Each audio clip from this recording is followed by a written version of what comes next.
Hi all, my name is Christian Collins. I want to start by saying that I have never attended anything like this in my time at Jesuit.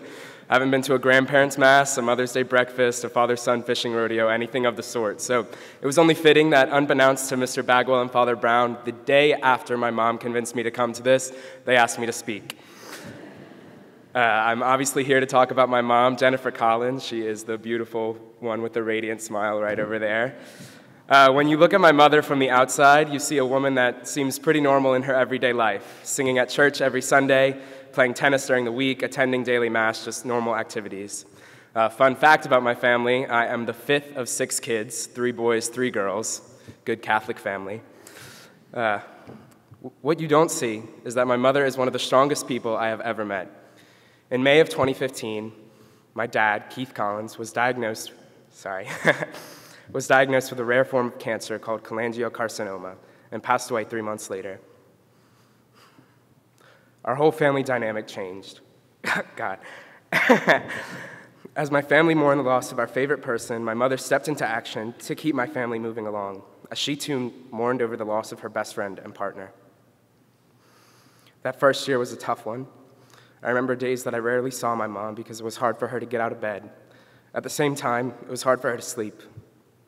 My house was known for being one of the hangouts among our family friends, but it developed a very dismal atmosphere. But we all persevered, and today our house is alive every day. Almost too alive. Multiple days I come home from school and see a bunch of my mom's friends having a cocktail or a glass of wine. Our house is full of levity, and that's because my mom persevered. One of my favorite memories of my mom is from 2019. She had been a choreographer for the Good Shepherd School's Dancing with the Stars fundraiser in 2018, and this year, they asked her to be one of the competitors. They asked her to choose someone to dance with, and she couldn't really think of a guy she wanted to do that with, so she decided, hey, why don't I ask my son, who attends NOCA for musical theater and dances every day, every single day of his life. That's me. Now, my mother is a very hard person to tell no. You can see a certain fire in her eyes and know that this is not a battle that you're going to win. So, with the help of one of her lifelong best friends, Fran Moran, as our choreographer, we started rehearsing for the big event. I'm a little fuzzy on the details, but I want to say that in the very first rehearsal, we tried to get my mom to do a cartwheel. Now, my mom is in very good shape, but that cartwheel did not agree with her. She hurt her hamstring instantly, but she kept going. We learned a whole routine to ease on down the road from the whiz that included toe touches, leaps, flips, turns, lifts. Well, that's what I did. My mom's favorite moves were the step touches and skipping, which she did flawlessly in her red sequined heels. We ended up winning the People's Choice Award, and it was truly one of my favorite nights of my life. Another iconic story of my mom happened during the initial lockdown when we had first started at-home learning. My mom was a superstar in lockdown. She made menus for us every week to give us something to look forward to. She gave me an early morning laugh every day as I sat in my 8 a.m. American history class at the dining room table, and she did an online jazzercise class in the room right next to me.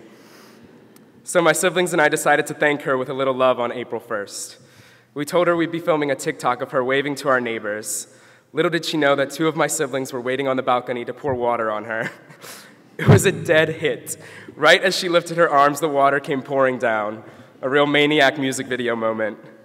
In the video, you can hear our boisterous laughs making the best of a grim situation. My mom is a simple woman. She loves to attend her kids' events, host parties, and praise God, even with all the challenges our family has faced. As I embark on my journey to college, I know she will always be there to support me no matter what. I urge all of you to hug your moms. Tell them you love them, because as we know, life doesn't always work out the way you want it to.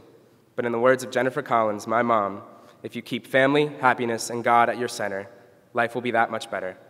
I love you, Mom.